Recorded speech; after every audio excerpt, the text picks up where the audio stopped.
Mari jemaat Tuhan yang beribadah online pada hari ini, sama-sama kita perkatakan firman Tuhan Mazmur 91. Demikian firman Tuhan, dalam lindungan Allah. Orang yang duduk dalam lindungan yang maha tinggi dan bermalam dalam naungan yang maha kuasa akan berkata kepada Tuhan, tempat perlindunganku dan kubu pertahananku, Allahku yang kupercayai. Sungguh, Dialah yang akan melepaskan engkau dari jerat penangkap burung, dari penyakit sampar yang busuk. Dengan kepaknya ia akan menudungi engkau. Di bawah sayapnya engkau akan berlindung. Kesetiaannya ialah perisai dan pagar tembok.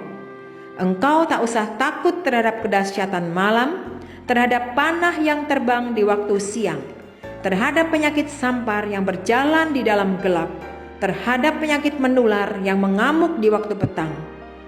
Walau 1.000 orang rebah di sisimu dan 10.000 di sebelah kananmu, tetapi itu tidak akan menimpamu. Engkau hanya menontonnya dengan matamu sendiri dan melihat pembalasan terhadap orang-orang fasik. Sebab Tuhan ialah tempat perlindunganmu, yang maha tinggi telah kau buat tempat perteduhanmu.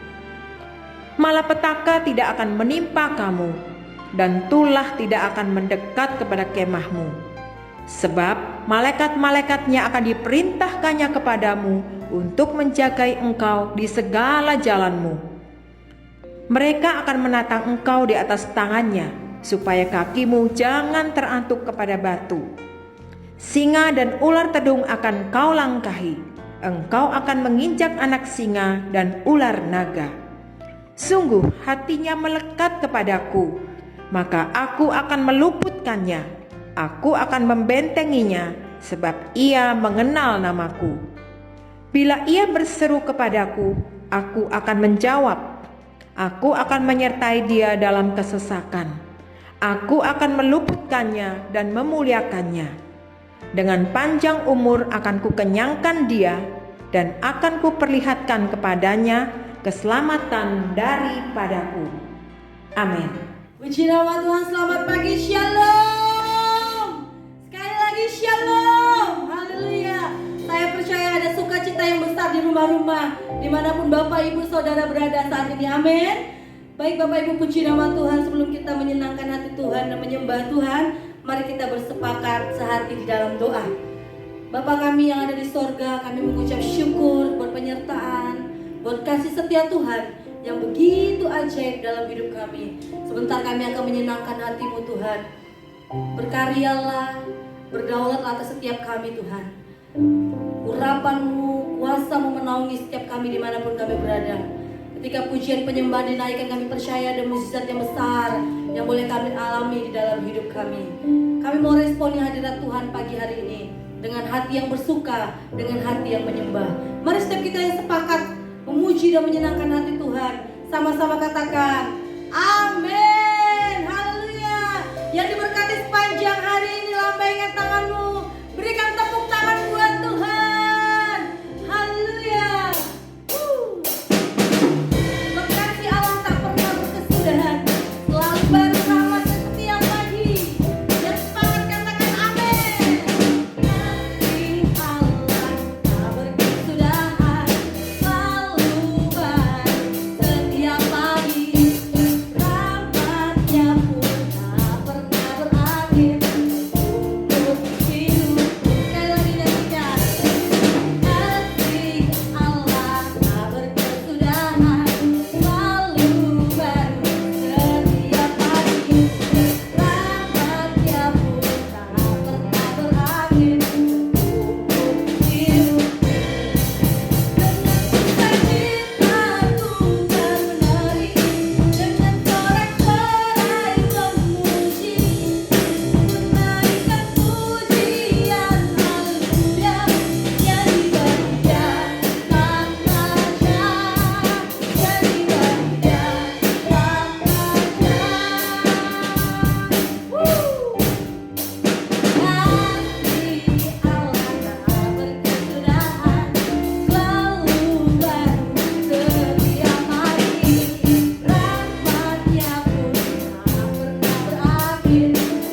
pengajaran Voice of Pentecost dari tim Teologia GBI Gatot Subroto.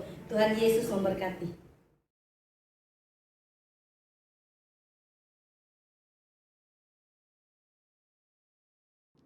Shalom saudara, saya percaya hari ini kita semua tetap bersuka cita di dalam kebaikan Tuhan.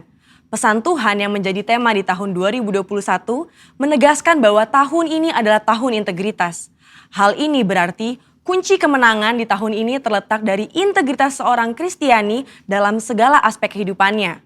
Oleh karena itu, dalam edisi Voice of Pentecost kali ini, saya akan membahas tentang berintegritas di tengah krisis hidup. Saudara, di hari-hari ini, ujian integritas sedang terjadi bagi saudara dan saya. Contohnya, apakah kita tetap baik saat dalam tekanan, akan tetap loyal dalam keadaan kekurangan, atau justru berkompromi dengan dunia saat sakit, gagal, bahkan sampai saat miskin mendadak? Saudara, perlu kita ingat bahwa integritas adalah hasil pembentukan dan tidak otomatis bisa dimiliki seseorang. Pembentukan integritas membutuhkan ujian, proses, dan waktu. Di dalam Mazmur 1 ayat 1 berkata, "Berbahagialah orang yang tidak berjalan menurut nasihat orang fasik, yang tidak berdiri di jalan orang berdosa, dan yang tidak duduk dalam kumpulan pencemooh." Jadi, melalui ujian, seseorang bisa terbukti apakah ia ada di jalan yang benar atau tidak. Lalu, berapakah lama waktu dari proses pembentukan integritas? 30 hari, 3 bulan, atau 1 tahun? Yang pasti proses ini akan berbeda di setiap individunya. Orang yang dibentuk integritasnya memerlukan kekuatan spiritual, kejiwaan, dan fisik.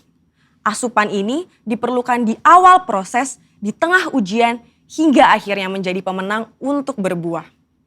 Untuk melewati proses pembentukan integritas, kita tentu perlu bertumbuh dan berakar di dalam firman Tuhan.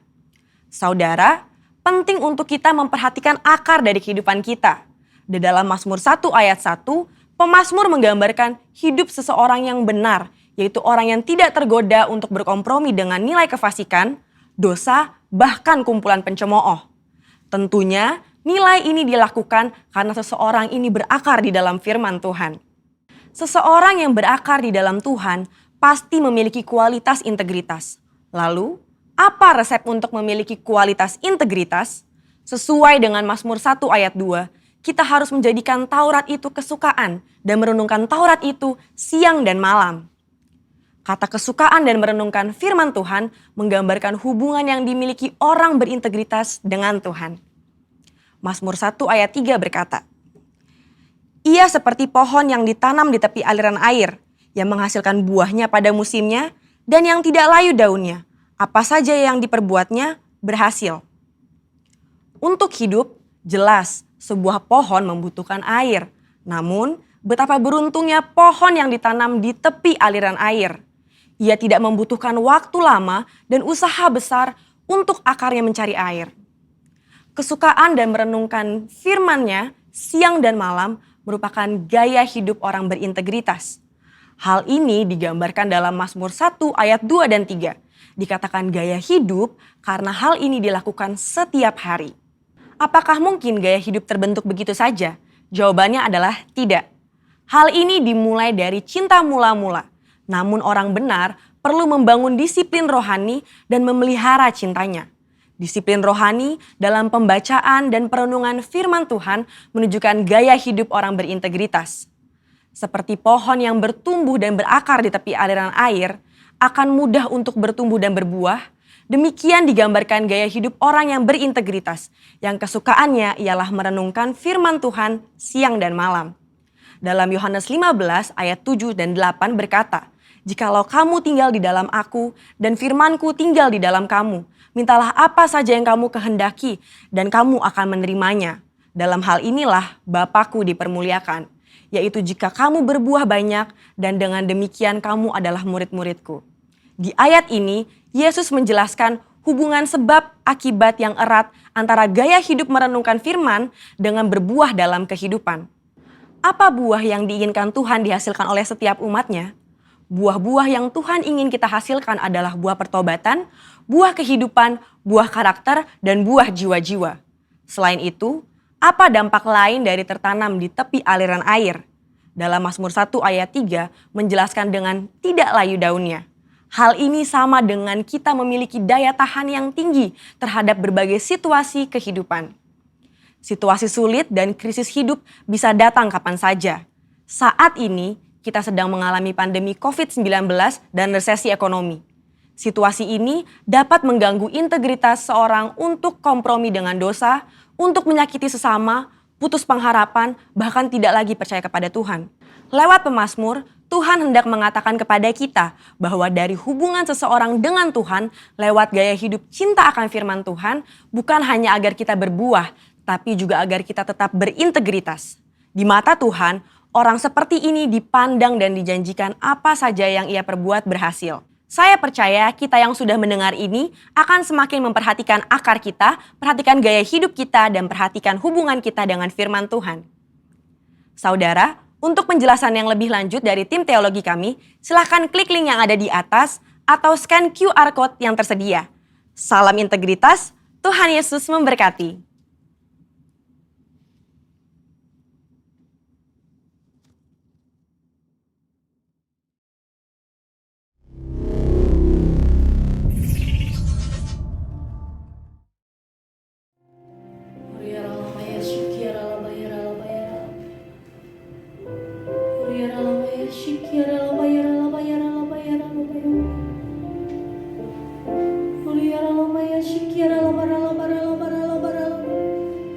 Ajar kami menghitung hari-hari kami Tuhan, agar kami beroleh hati yang bijaksana, mengikut-Mu, mengiring-Mu menjadi kesukaan hati kami. Duduk diam mendengarkan firman menjadi bagian kami Tuhan. Berbicaralah atas setiap kami, nyatakan kehendak dan kuasa-Mu bagi setiap kami. Nyatakan diri-Mu atas setiap kami Tuhan. Biar kami semakin direndahkan dan Engkau semakin ditinggikan lewat hidup kami. Terima kasih Tuhan. Semua karena anugerah-Mu hari ini ada. Bukan karena kuatku, namun karena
setiap ucapan syukur. Katakan dengan segenap rindu kepada Tuhan. Kau Allah kami yang berharga Tuhan. Satu-satunya Tuhan kebanggaan kami. Jadilah pada setiap kami seperti yang Kau inginkan ya Tuhan. Allah kami yang mulia, Kau yang merindukan Tuhan hari-hari ini, nyatakan dengan segenap hati. Tuhan Yesus, kerinduan, nyatakan Tuhan. Oh, Kau indah, keindahanmu memudarkan dunia. Di mataku Kau sekali lagi, oh Tuhan Yesus, kerinduan biarkan ternilai akan milikmu. Keindahanmu memudarkan dunia. Di mataku Kau termulia. Di mataku Kau termulia. Di mataku Kau termulia.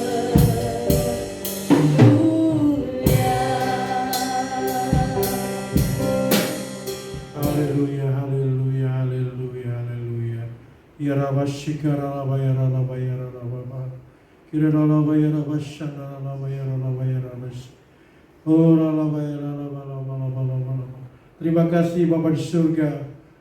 Pada pagi hari ini kami ucap syukur ya Bapa di surga. Kembali kami beribadah kepada-Mu ya Bapa di surga, bersama-sama dengan umat-Mu yang di rumah-rumah maupun di tempat-tempat yang lain.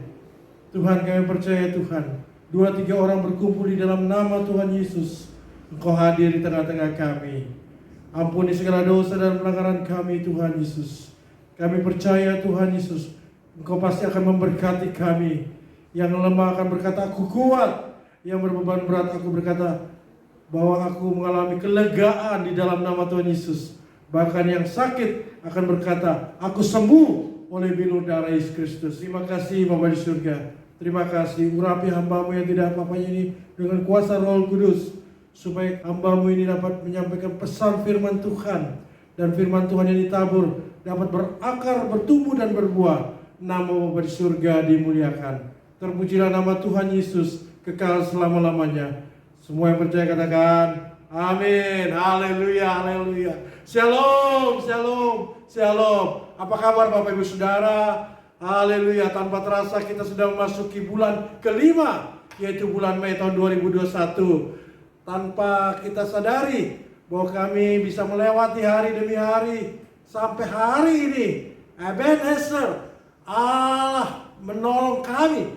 Tuhan Allah yang disembah oleh Abraham, Ishak dan Yakub, Allah yang sama disembah kita semua di tempat ini adalah Allah yang hidup di dalam nama Tuhan Yesus Kristus. Allah El Gibor, Immanuel El Gibor, Allah perkasa beserta dengan kita semua. Haleluya, haleluya. Colek kanan kiri Bapak Ibu Saudara, katakan shalom, shalom. Ayo, ayo, ayo. Ini ibadah interaktif, bukan ibadah yang berbicara. Ini bukan tontonan, tapi kita semua berinteraksi. Ini adalah ibadah yang aktif, baik itu di rumah apapun di manapun. Katakan shalom, shalom, shalom, shalom. Katakan Tuhan Yesus memberkati. Tuhan Yesus memberkati. Haleluya. Hari ini saya akan berkhotbah dengan judul, apapun siklus kehidupanmu, Tuhan hadir. Tuhan tidak pernah tinggalkanmu. Apapun siklus kehidupanmu, Tuhan tidak pernah tinggalkanmu. Haleluya, haleluya. Kalau kita berbicara siklus kehidupan, yaitu dari sejak lahir, ya, balita, remaja, pemuda, sampai dewasa, bahkan sampai orang tua. sampai akhirnya meninggal. Itu yang namanya siklus kehidupan. Semua manusia akan mengalami semuanya itu. Karena kita ini dilahirkan oleh papi dan mami. Tubuh kita ini hanya sementara. Ya. Oke, Bapak Ibu Saudara, kita buka dalam firman Tuhan di dalam Pengkhotbah 3 ayat 1 dan 2. Pengkhotbah 3 ayat 1 dan 2. Mari kita bangkit berdiri untuk menghormati firman Tuhan ini. Haleluya, haleluya. Pengkhotbah 3 ayat 1 dan 2. Kita baca bersama-sama. 1, 2, 3. Untuk segala sesuatu ada masanya. Untuk apapun di bawah langit ada waktunya. Ada waktu untuk lahir, ada waktu untuk meninggal, ada waktu untuk menanam, ada waktu untuk mencabut yang ditanam. Haleluya. Itulah namanya siklus kehidupan. Kalau kita buka dalam kitab Pengkhotbah 1 ayat 4 dan 5, keturunan yang satu pergi dan keturunan yang lain datang, tetapi bumi tetap ada. Matahari terbit, matahari terbenam, lalu terburu-buru menuju ke tempat ia terbit kembali. Ayat 6, angin bertiup ke selatan, lalu berputar ke utara. Terus menerus ia berputar, dan dalam putarannya angin itu kembali. Itu yang namanya siklus suatu kehidupan. Dan semua manusia pasti mengalaminya. Haleluya, haleluya, haleluya.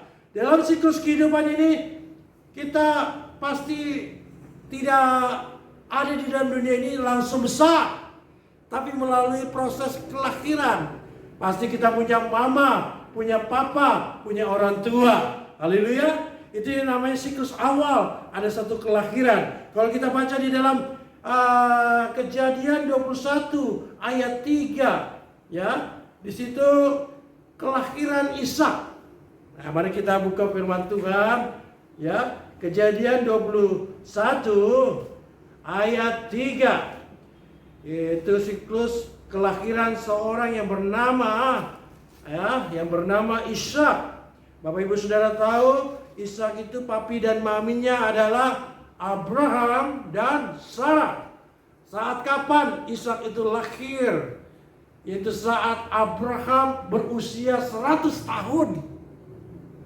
Dan maminya Sarah hamil dan melahirkan namanya anaknya Ishak, yaitu usianya berumur 90 tahun. Apakah bisa bayangkan Bapak Ibu Saudara? Ya, imagine, sangat-sangat luar biasa, fantastik gitu loh. Kalau pikiran manusia, wah mana mungkin kakek-kakek dan nenek-nenek punya anak, ya.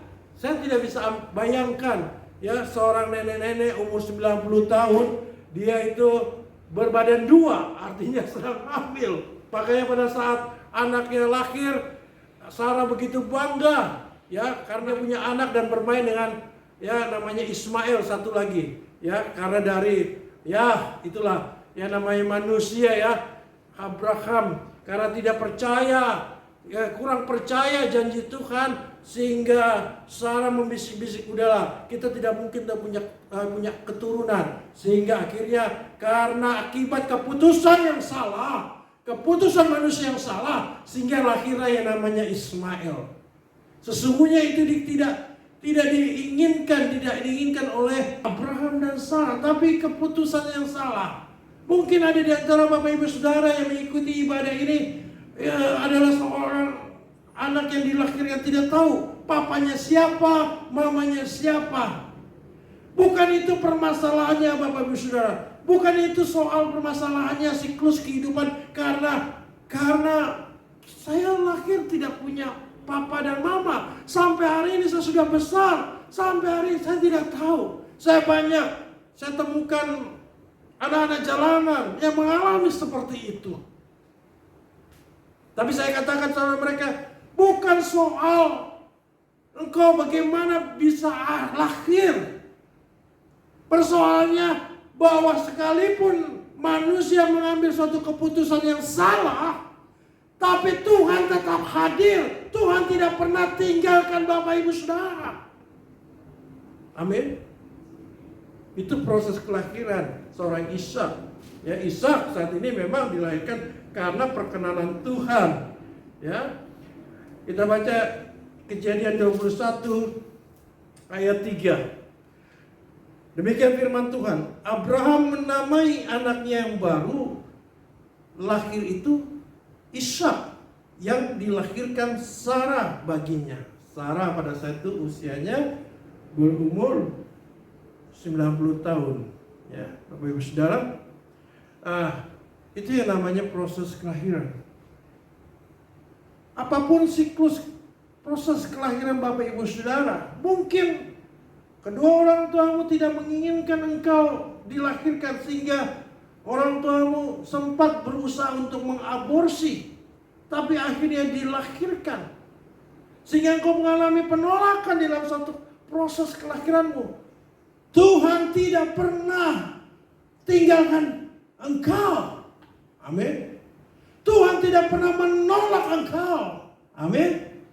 Tuhan selalu membuka kedua tangannya. Marilah kepadaku semua orang yang letih lesu, semua orang yang berputus asa, semua orang yang mengalami penolakan pada saat mengalami proses kelahirannya. Tuhan memberikan a fresh anointing. Tuhan memberikan kelegaan dalam hidupmu. Tuhan memberikan kerajaan sorga bagimu. Karena kerajaan sorga bukan pilih-pilih. Oh, ini pilih-pilih orang yang benar-benar punya akte kelahiran. Yang satu tidak punya akte kelahiran, gak usah terima kasih. No, yang punya akte kelahiran maupun yang tidak punya akte kelahiran, Tuhan hadir dan Tuhan berikan kerajaan sorga kepada semua orang yang menerima Tuhan Yesus dan percaya sebagai juru selamatnya. Amin. Proses yang kedua yaitu pada saat Ishak dalam remaja, ya. Pada saat itu Kejadian 22 ayat 12. Ya, kita baca Kejadian 22 ayat 12. Kejadian 22 ayat 12, demikian firman Tuhan.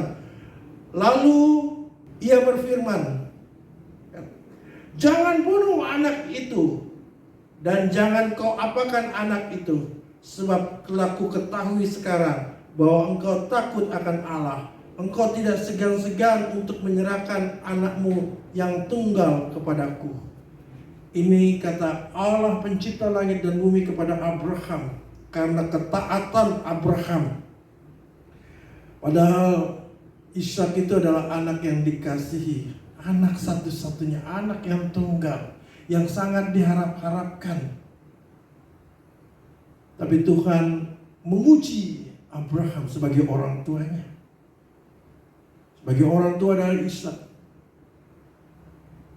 Bawalah anak itu ke suatu gunung Moria, naiklah dan persembahkanlah anak itu. Tapi Abraham tidak memberitahu bahwa anaknya akan dikorbankan. Karena ketaatannya, pagi-pagi hari masih gelap, Abraham mempersiapkan segala sesuatunya dan membawa bujangnya, pembantunya untuk mengikutinya, membawa kayu bakar, ya, membawa api, kemudian membawa namanya pisau untuk mengorbankan anaknya. Pada saat itu di kaki Gunung Moria, Abraham berkata pada bujangnya, engkau tunggu di sini, kami berdua pasti akan kembali. Inilah imannya Abraham. Abraham tahu Jehovah Jireh. Inilah perkataan Jehovah Jireh, Allah menyediakan. Kadang-kadang benar-benar ngeri-ngeri sedap di dalam pertumbuhan iman ini. Kadang-kadang kita diuji seberapa jauh kita taat. Padahal sampai-sampai mungkin kita dicobai sampai hampir tenggelam. Bahkan nafas kita sudah hampir habis.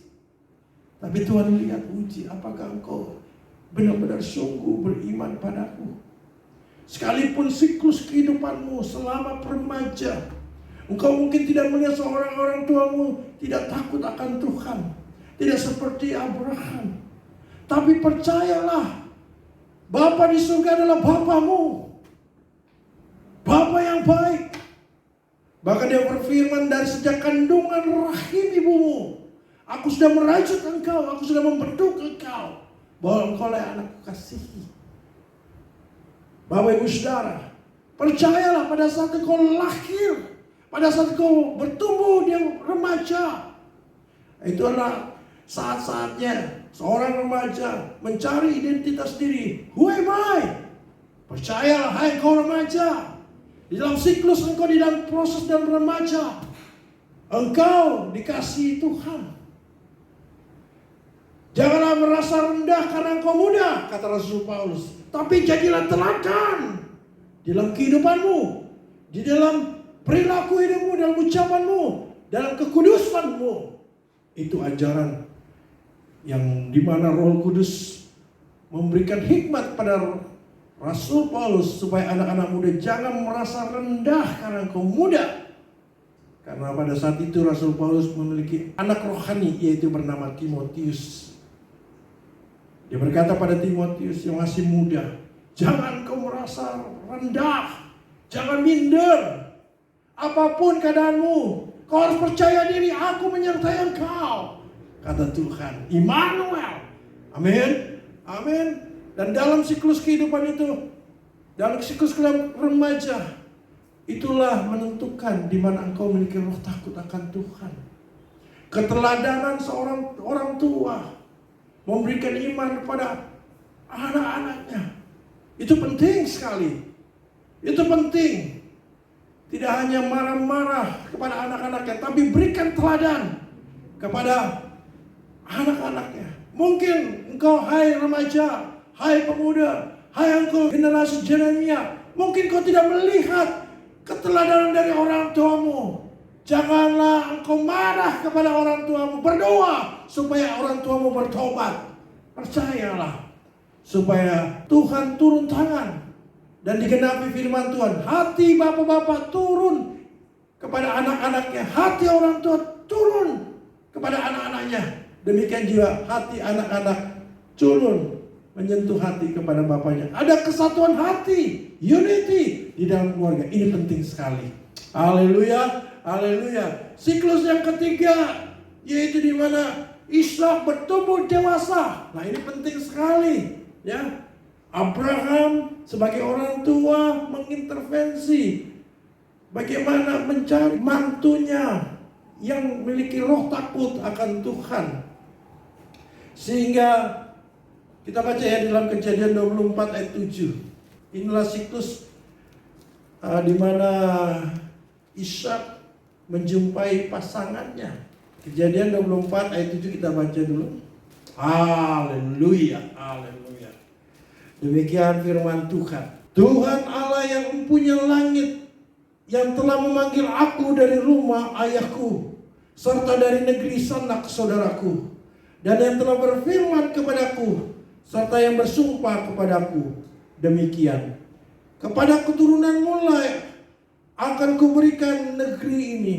Dialah yang akan mengutus malaikatnya berjalan di depanmu, sehingga kau dapat mengambil seorang istri dari sana untuk anakmu. Penting sekali untuk mencari pasangan hidup anak-anakmu. Jangan sembarangan engkau mengambil keputusan. Pak pendeta ini sudah cinta. Hati-hati kata cinta. Cinta seperti apa?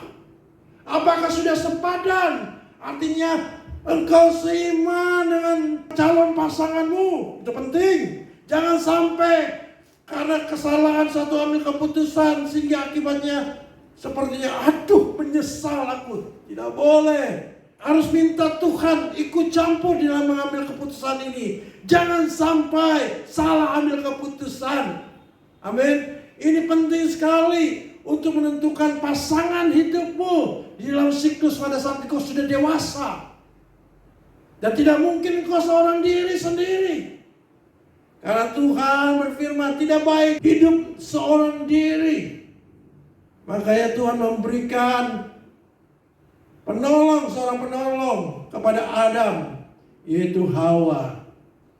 Yaitu tulang rusuk dari Adam. Pastikan bahwa calon pasanganmu itu adalah yang sepadan. Itulah tulang rusukmu. Amin.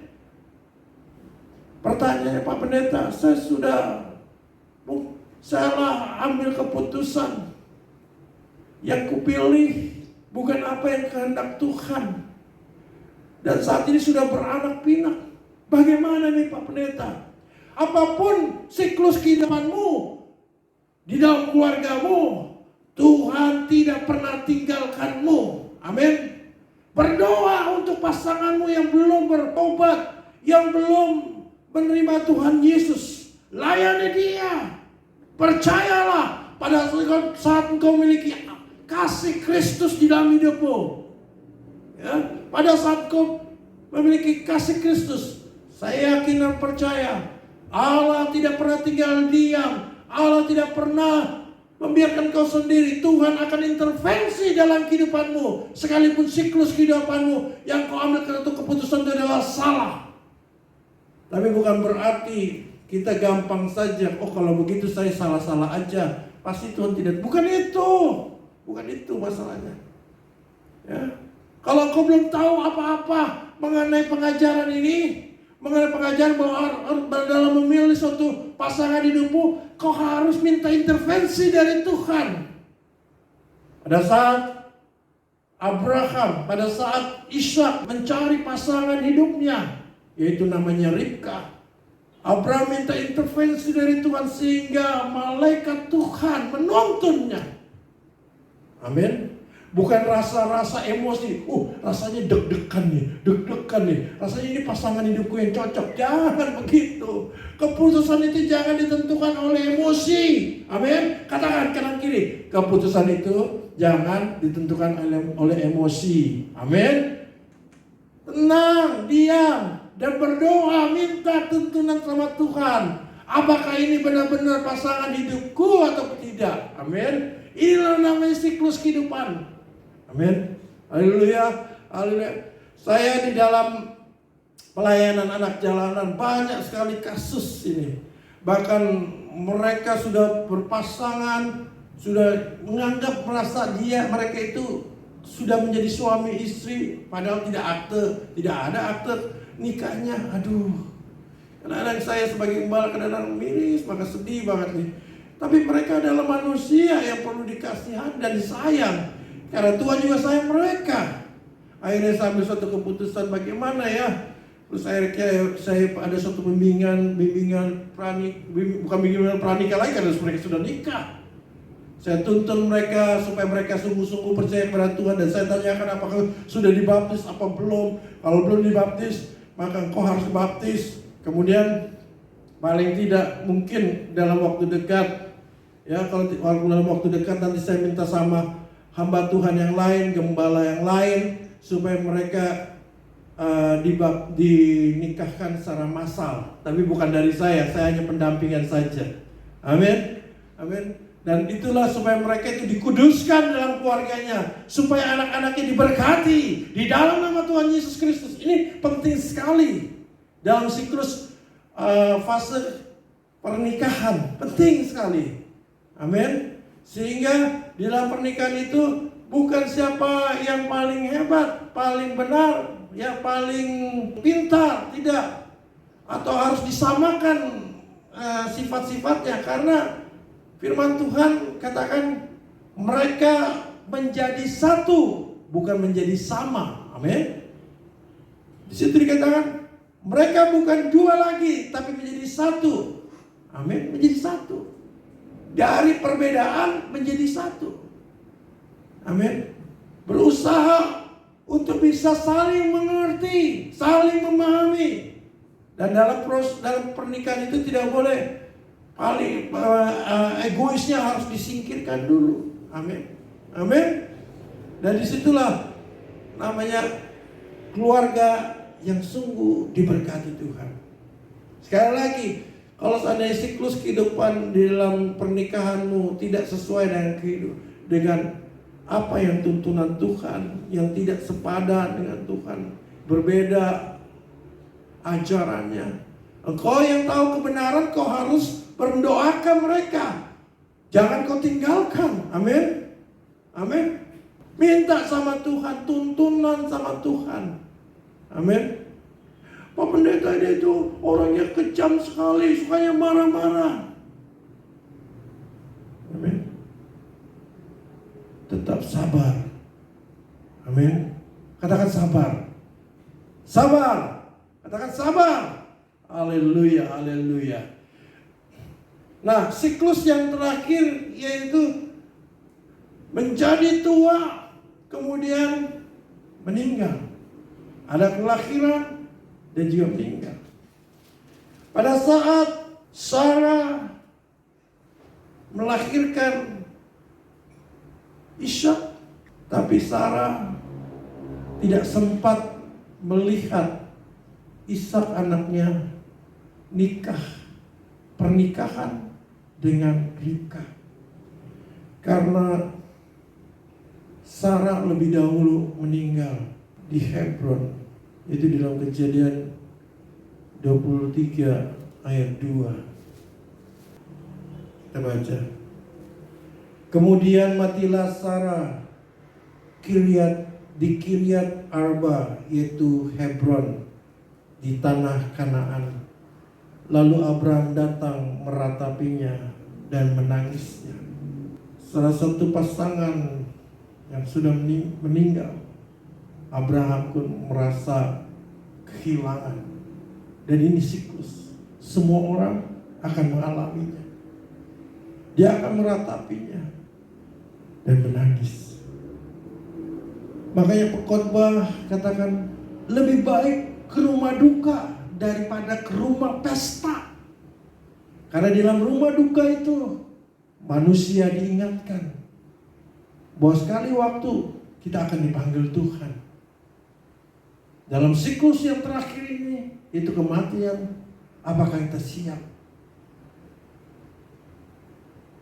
Amin. Siap dalam segala sesuatu. Supaya kita siapkan, orang yang ditinggalkan juga harus disiapkan. Amin. Pada saat Ishak sudah mulai tua, rabun mata, dia mempersiapkan segala sesuatu karena waktunya sudah sangat singkat juga. Dia harus meninggal. Sehingga harus dia menentukan, dia harus memberkati anaknya, salah satu anaknya.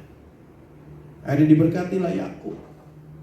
Sekalipun prosesnya, keputusan itu mungkin seolah-olah itu salah.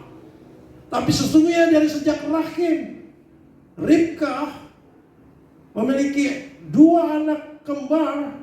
Dari sejak rahim itu, Ribka sudah percaya bahwa yang ditunjuk adalah Yakub, ditunjuk Tuhan.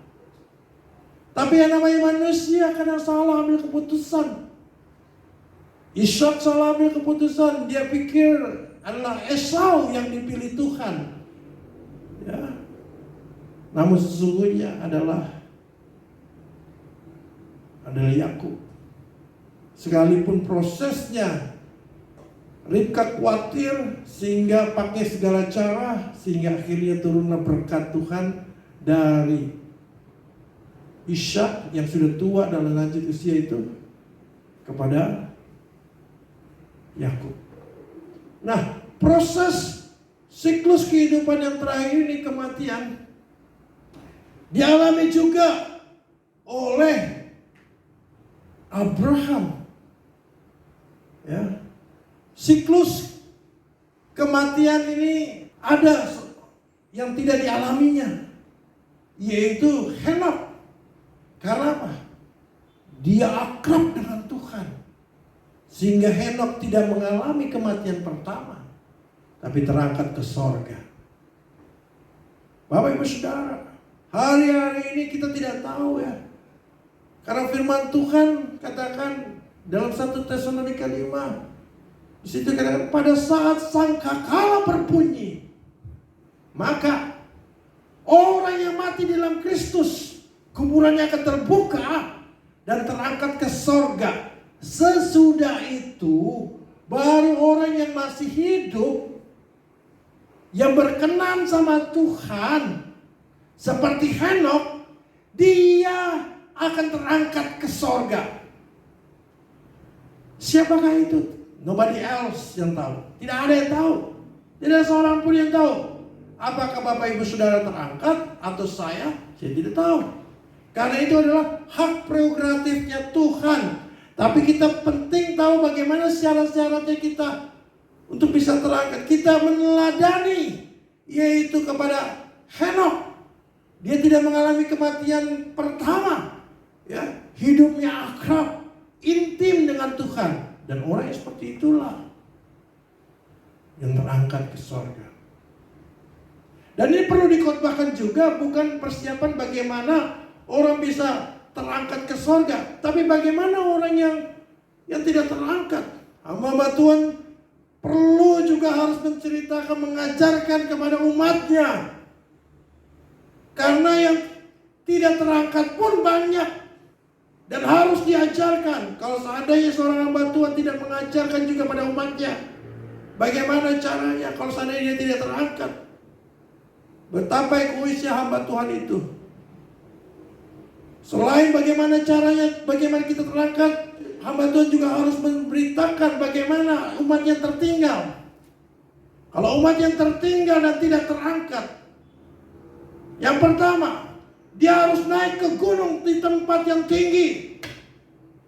Handphone seperti Android ataupun handphone yang lain lepas semua. Yang mengandung GPS semua lepas semua. Engkau tinggal di dalam tempat-tempat hutan-hutan yang tinggi tanpa internet, itu penting. Kenapa?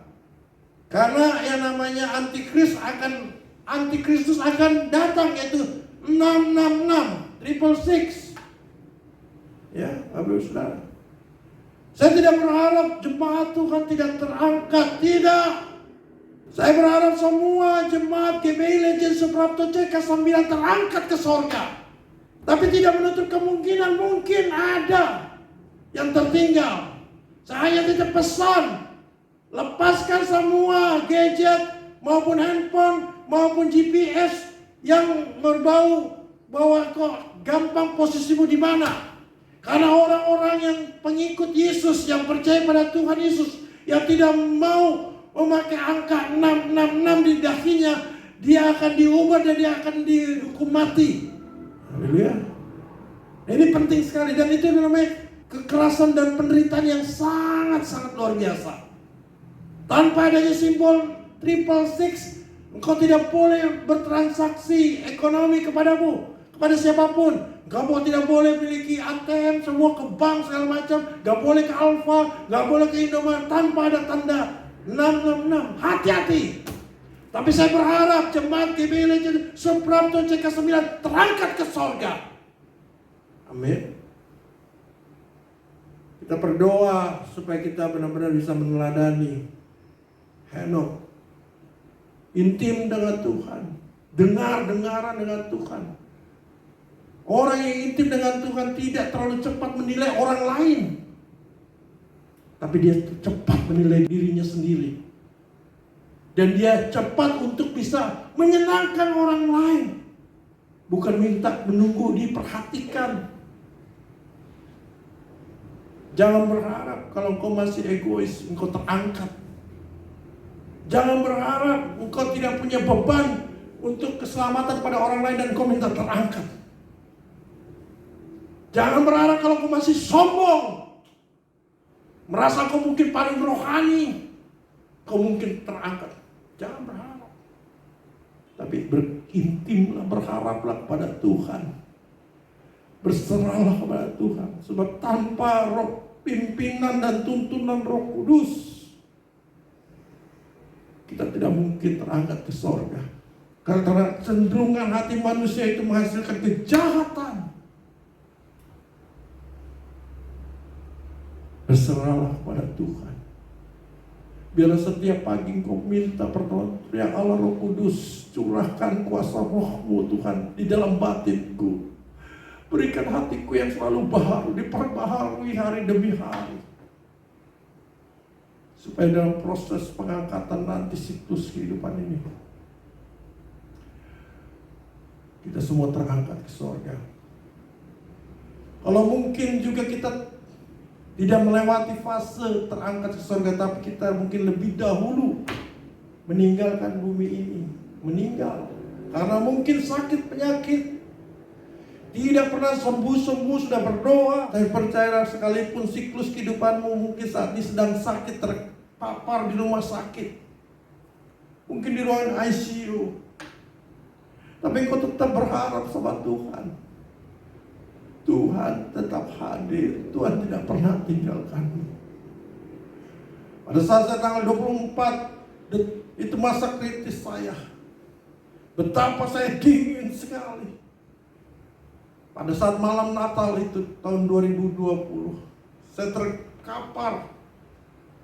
Dan tidak seorang pun yang bisa besuk. Dan hanya bisa besuk adalah suster dan semuanya yang rumah sakit Tarakan. Itu pun pakai pakaian lengkap khusus.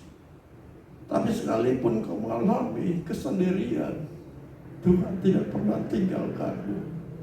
Pada saat kau mengalami kesakitan, Tuhan tidak pernah tinggalkanmu. Amin. Ada waktunya sakit, ada waktunya sembuh. Biar kita tanamkan dalam hati kita, hidup untuk Kristus, mati adalah keuntungan.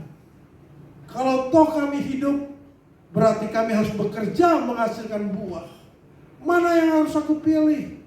Apakah harus tinggalkan dunia ini dan berjumpa dengan Tuhan Yesus? Itu lebih baik. Tapi lebih berguna lagi kalau kami masih ada di sini untuk menguatkan sesama kami. Dipakai Tuhan. Amin. Suka atau tidak suka, kita harus pasti melewati fase siklus kehidupan ini. Amin. Biar melewati proses siklus kehidupanmu, apapun siklus kau yang hadapi, Tuhan tidak pernah tinggalkanmu. Amin. Haleluya. Haleluya. Sebagai orang tua, wariskan iman dan karakter takut akan Tuhan. Mari kita buka Ulangan 6 ayat 5 sampai 7. Ulangan 6 ayat 5 sampai 7. Haleluya. Kasihilah Tuhan Allahmu dengan segenap hatimu, dan dengan segenap jiwamu, dan dengan segenap kekuatanmu. Apa yang kuperintahkan kepadamu pada hari ini, haruslah engkau perhatikan. Haruslah engkau mengajarkannya berulang-ulang kepada anak-anakmu, dan membicarakannya apabila engkau duduk di rumah, apabila engkau sedang dalam perjalanan, apabila engkau sedang berbaring, dan apabila engkau bangun. Betapa pentingnya kita harus mewariskan iman, mewariskan karakter takut akan Tuhan kepada anak-anak kita. Siklus kehidupan ini akan menjadi sia-sia kalau kita hidup tanpa Tuhan. Pengkhotbah katakan, seperti kita menjaring angin menjadi suatu sia-sia.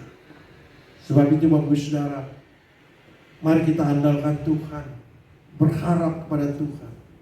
Diberkatilah orang yang mengandalkan Tuhan dan yang berharap kepada Tuhan.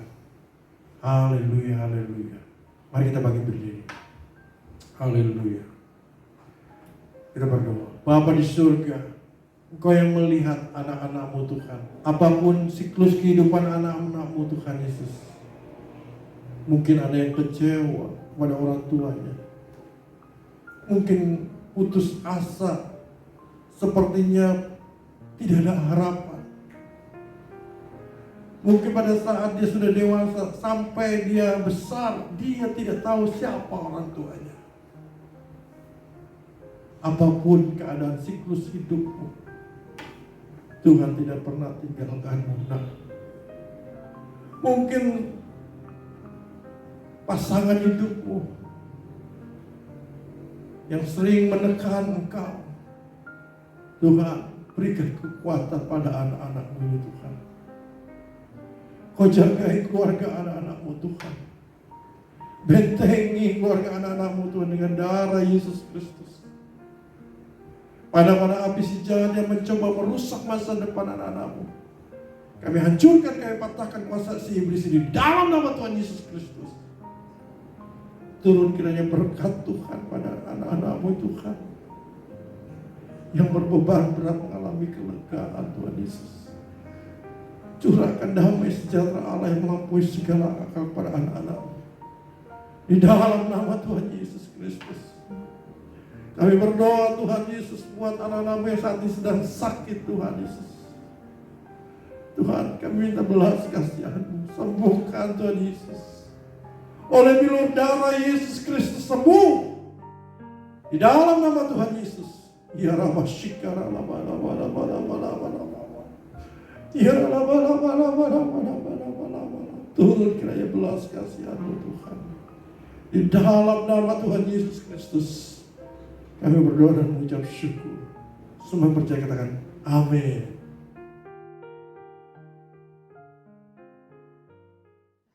Haleluya, haleluya.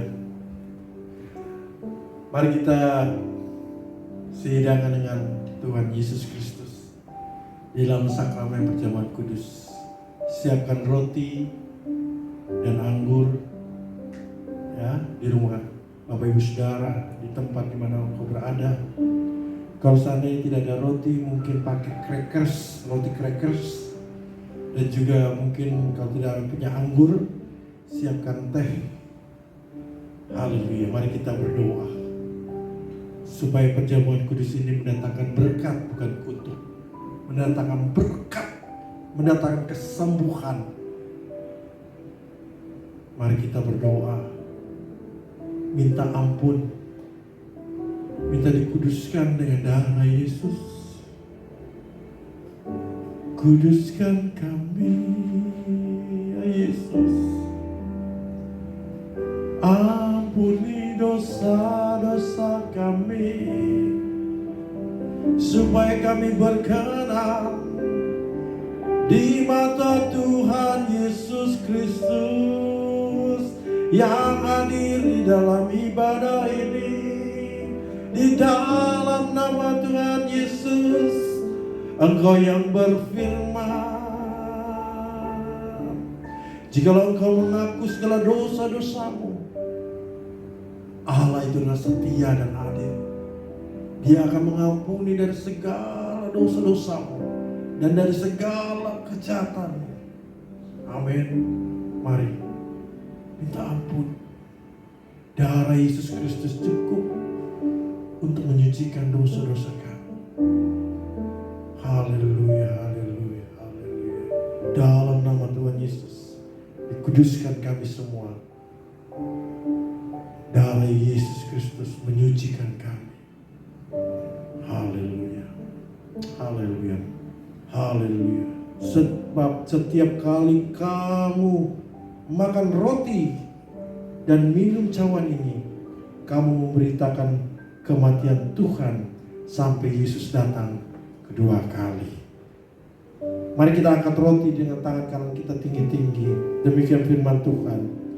Sebab apa yang telah kuteruskan kepadamu telah aku terima dari Tuhan, yaitu bahwa Tuhan Yesus pada malam waktu ia diserahkan mengambil roti, dan sesudah itu ia mengucap syukur atasnya, ia memecah-mecahkannya dan berkata, inilah tubuhku yang diserahkan bagi kamu, perbuatlah ini menjadi peringatan akan aku.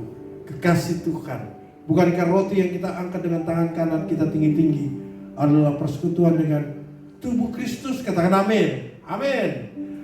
Mari kita makan di dalam nama Tuhan Yesus Kristus.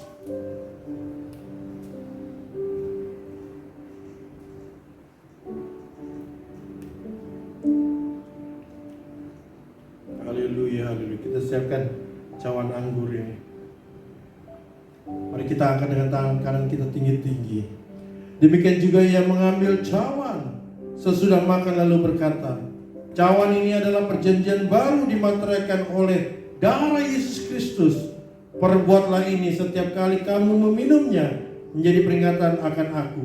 Kekasih Tuhan, bukankah cawan anggur yang kita angkat dengan tangan kanan kita tinggi-tinggi ini adalah persekutuan dengan darah Yesus? Katakan amin.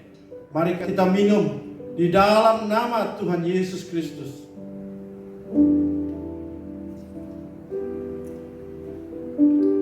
Ucaplah syukur bagi Tuhan, naikkan syukur bagi Tuhan. Curahkan Pentakosta ketiga di dalam nama Tuhan Yesus Kristus. Terjadi penuaian jiwa besar-besaran di dalam nama Tuhan Yesus Kristus.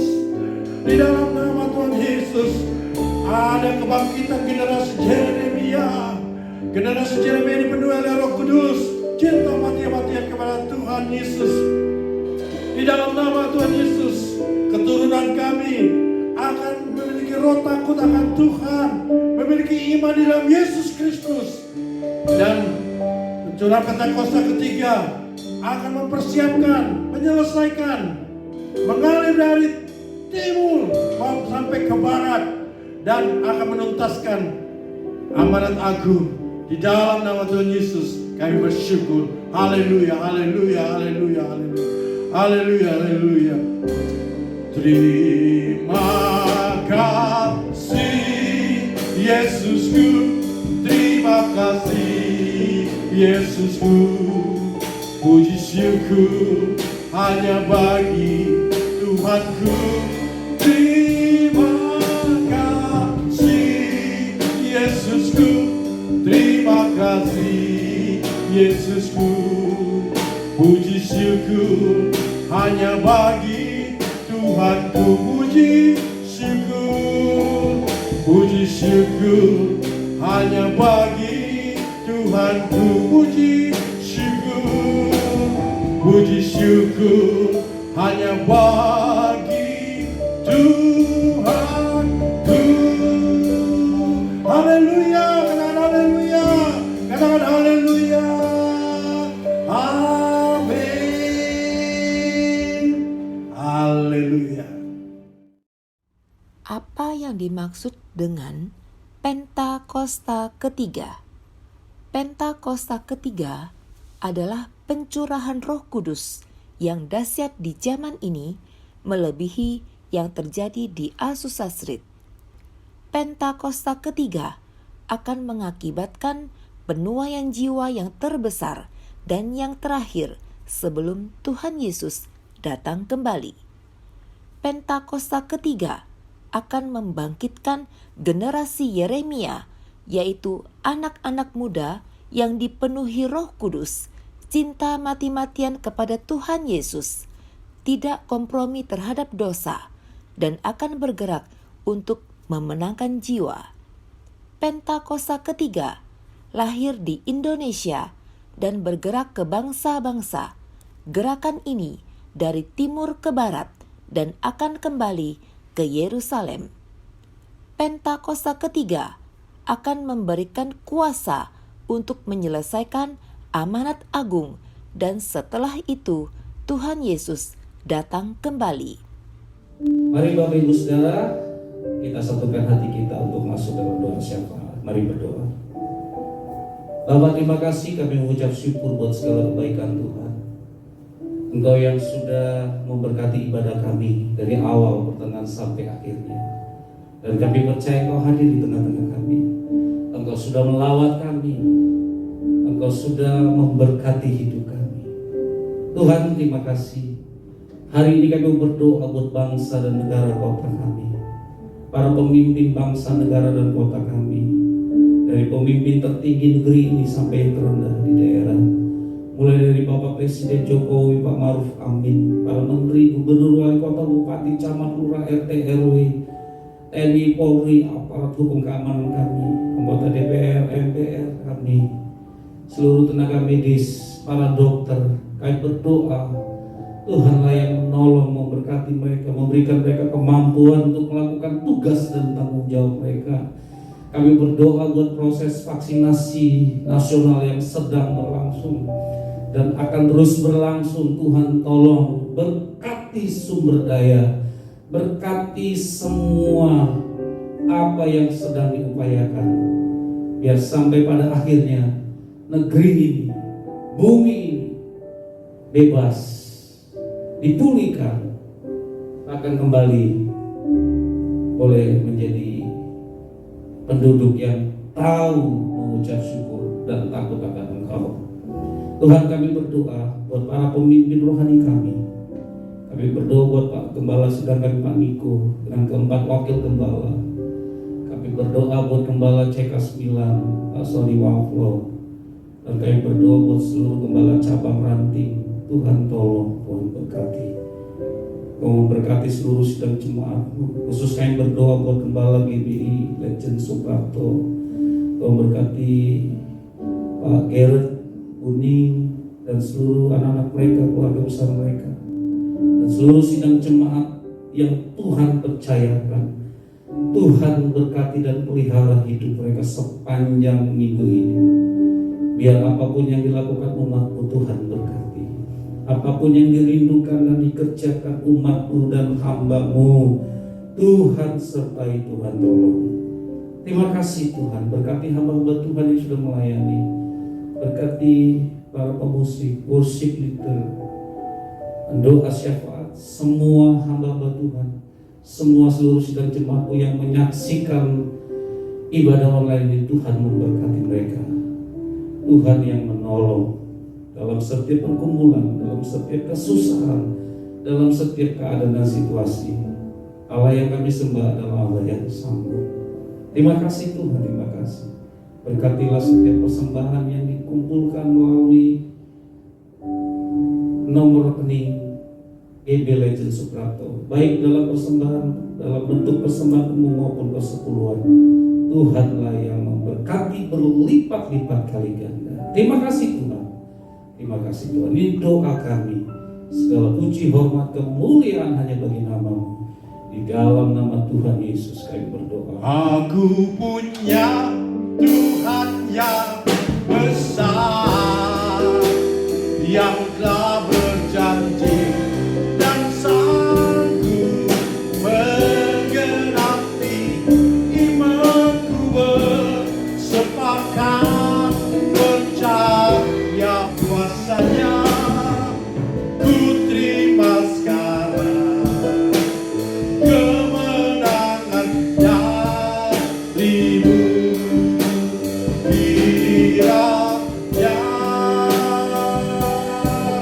Engkau memberkati aku berlimpah-limpah, amin, dan memperluas daerah kami, dan memperluas